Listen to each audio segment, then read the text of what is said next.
Okay, this is a lighting test for my tumbler. Now what I'm going to show you here is the 4 lights that are in the firewall, the 4 lights that are up here in the roof. I've got one of the spotlights hooked up, and I also have the red light back in the back where the jet propulsion unit is. Now none of this is really put together. I'm just doing a lighting test, so I'll show you what I got here. There we go. Now I don't know how these are going to show up on the internet, but they might be twinkling a little bit. I'm thinking about, once I get it together, if they're still too bright, I might diffuse them a little bit with maybe some canopy glue or something. But right now they look pretty good to me. Here's the roof right here, the 4 lights in the roof. Here's the firewall, the 4 lights there. And I don't know if you can see it, if it's showing up, but I got a 5mm red flickering light. These 8 lights here are 1.8mm. Now if you look at my breadboard over here, I got a mess of wiring, but I've got all my resistors sitting in over here. None of the resistors are hooked up to any of this wiring on the model. There's just not enough room in here to put those resistors. Once I get this model together and get it on its base, on its display base, and run them wires down through that base, I will hook up them resistors down under that base. And then I'll tie everything together. I'll take all my positive leads and all my negative leads, and I'll hook up all the positive together, and then I'll solder them to a wire, the positive wire that's going to come off of my power. Same way with the negative. I figured that's the best way to do it, because there's just not enough room up underneath this roof here to get the resistors. In the same way, especially behind the firewall, there's definitely not enough room there, and I just figured that'd be the easiest way to go with it. Now this I got a 12-volt power pack here that plugs into the wall. The only thing I notice about that is the cord is not very long. So unless you've got this close to a wall outlet, you're going to have to probably get an extension cord. And then I got it running into a female connector here and plugged into my my breadboard just for demonstration. Now I got on the LED calculator on the internet, and for these 1.8mm, it tells me I should be using a 470 half-watt resistor. So that's what I got over here.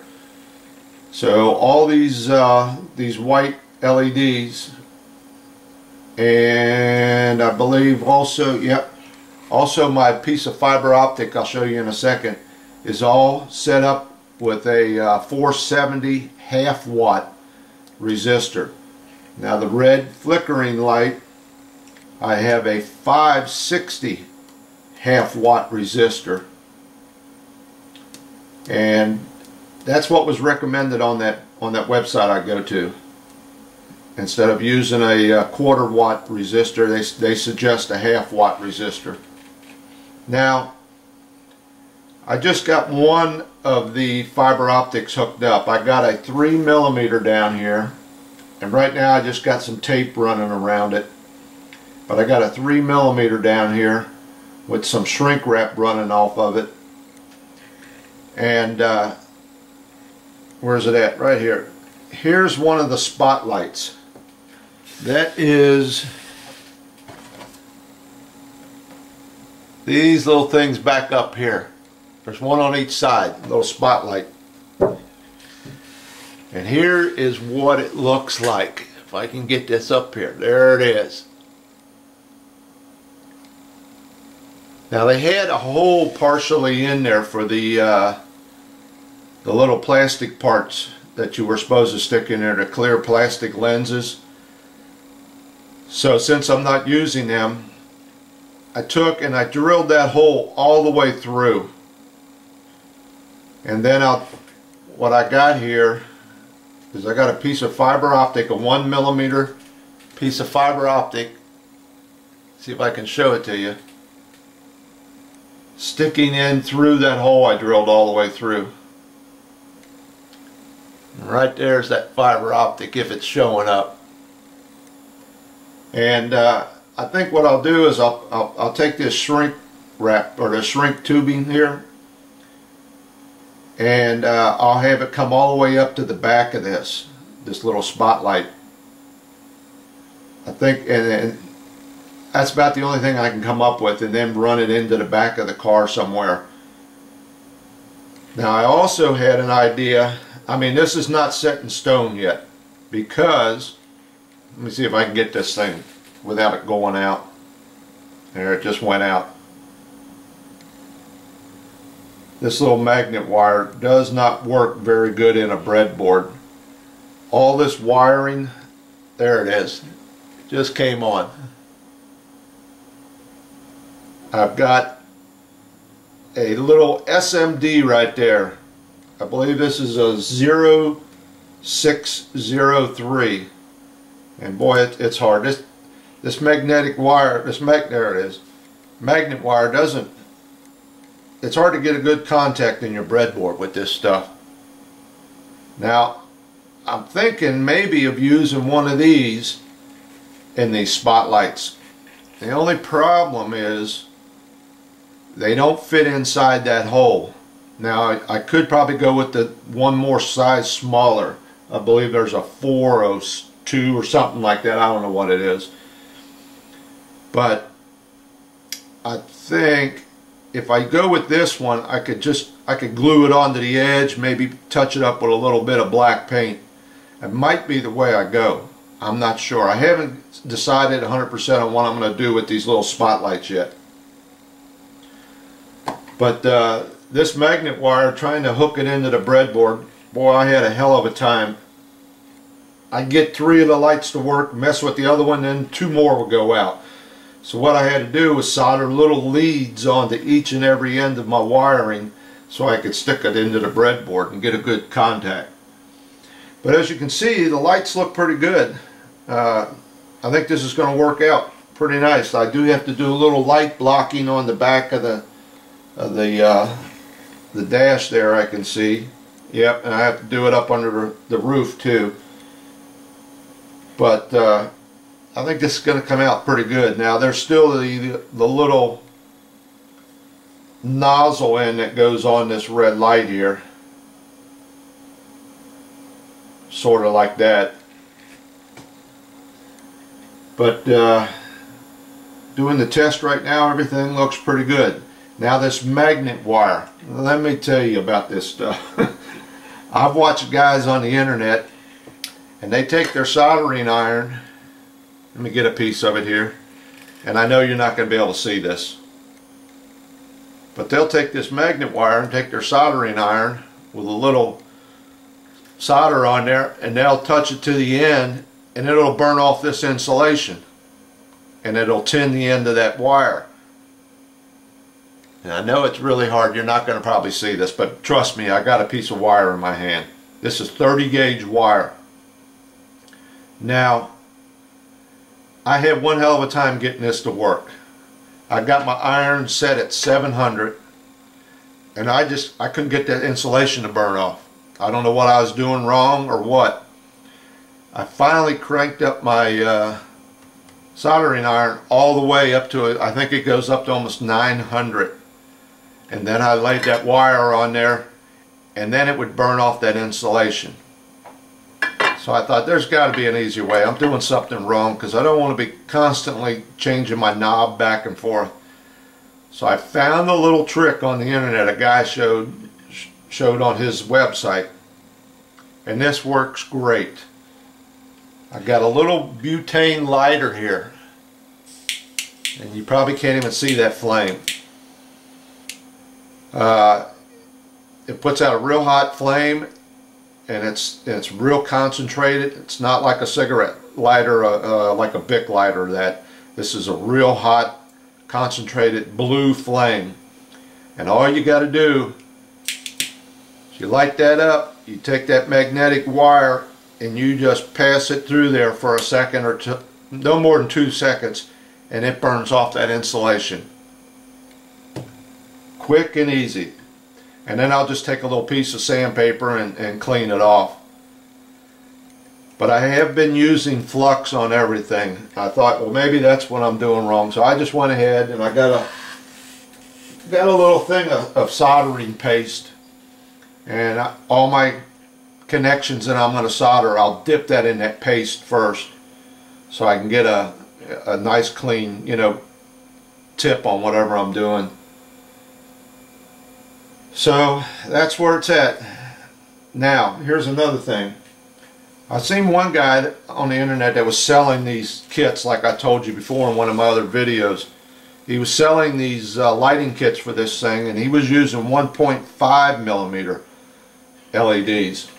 Well, I looked all over the internet, and I went to quite a few places, and I found the problem that I think you're going to have with, now I don't know how he does it, but the problem I saw, the 1.5 millimeter, the anode and the cathode, the two leads that come off of the LED, they come off on the side of it, where the 1.8 millimeter, they come off of the bottom of it.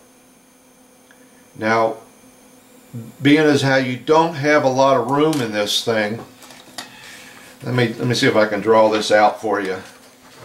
What you're really going to have is two of these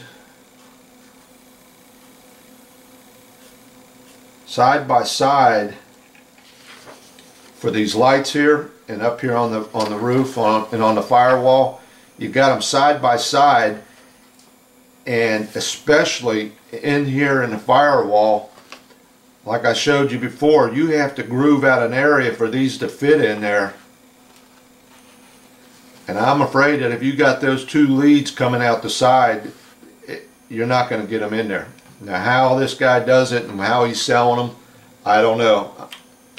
But you could probably try it, see if it works. The 1.5 might fit in that little hole a little bit better. You won't have to probably open it up as much. But what are you talking here? 3/100ths or whatever that is of a millimeter. But you still have the problem of having to sand down this outer edge so you can get them lights out closer, because you only got X amount of space between here and here, here and here, to where if you want these to come out pretty far, you're going to have to sand down the edges of where they're at, if I'm making any kind of sense to you. If you watch the other videos, you'll see what I'm talking about. So that's where I'm at right now. This magnet wire is pretty neat. It's pretty nice once you get used to it, once you get the hang of it. But try that little lighter trick. That worked for me. That got everything straightened out right then and there. But it's pretty nice stuff. You can once I get this set up the way it's going to be, I got them epoxied in there. And you can see I'm going to have to use some light block. I hope this is showing up. I can't tell. I'm trying to look at that little lens up there and I can't see nothing. But once you get these hooked up, I'll probably either super glue them or hot glue them along the edge of the roof inside there, back to where I'm going to go down inside the car. So that's it for right now. I'm going to leave these on for a few hours and make sure everything's working alright. But everything looks pretty good so far. Once I get this set up, it's a matter of just putting the vehicle together. Get them wires running there, and that'll be it. It'll go together pretty fast once I get that done. Thanks for watching. Okay, hold on. on! Don't hang up yet. Houston, we got a problem. Okay, I was running my test lighting like I showed you earlier in the video, and I ran into a little problem. After a couple hours, I was getting ready to shut it down, and I happened to bump one of them resistors, one of those 470 half-watt resistors, and man, it was hot. I cannot put my finger, and it's hooked up right now to one, I cannot put my finger on that resistor for more than 2 or 3 seconds, and it burns my finger. So here's what I'm doing.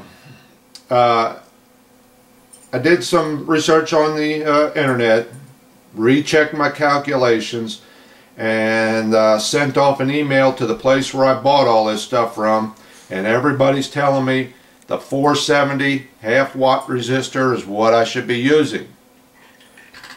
Excuse me. And I looked around on the internet to see how hot should they get and how hot is too hot, and you really can't come up with a consensus of what is acceptable. But to me, when you can't touch that thing for more than two or 3 seconds without being burnt, that to me is not acceptable. I go putting 11 of these together underneath that display base that I'm building, and I got a mini nuclear reactor going on down there. So here's what I did. I set up a test with different resistors. The first one, the third one, and the fourth one are all 1.8 millimeter LEDs. The second one here is a 3 millimeter. Now they are supposed to all be running off that 470 half watt. Now if I read what I saw on the internet right, everybody believes that the current flows from positive to negative, where in reality it doesn't. It actually flows from negative to positive. And I noticed when I did my LED calculator on the internet, it shows you hooking them up on the negative side of that LED.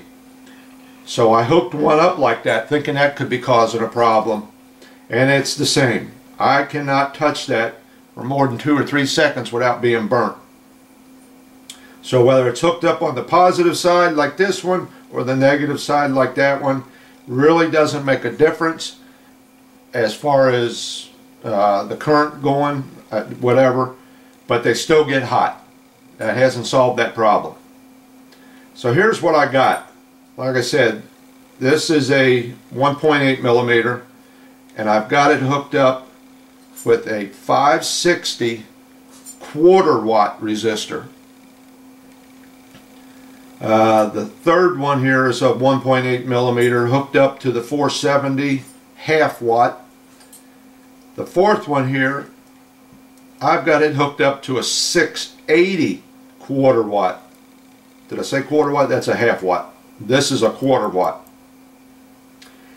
And if I understand it right, you can always go up in the size on a resistor, but you should never go down. You'll run the risk of burning out the bulb and other things going on. But they say you can always go up. What happens is, what I read is, once you go up so far, you start losing the illumination of the light bulb. Alright, now if you can see here, I have no loss in illumination. All these lights are burning bright. Everyone's the same. Even though I've got a 560 quarter here, 470 half, and a 680 quarter here, they're all just as bright. Figuring you're not really looking at this one. This is a 3 millimeter here. So I believe what I'm going to do, and I'm going to probably go with this 560 quarter watt. And it's a shame because I bought 100 of these 470 half watt from that place I bought all this stuff from, and it doesn't look like I'm going to be able to use them. I don't know if I'll ever be able to use them. So I ran over to Radio Shack and they were really limited on what they had. I was going to try a 510, but they didn't have any. So I'm probably going to settle on this 560. Now I can put my finger on there and I really don't feel any heat being generated. Nothing. But like I said, I'm not going to touch that one because you burn your finger in about 3 seconds.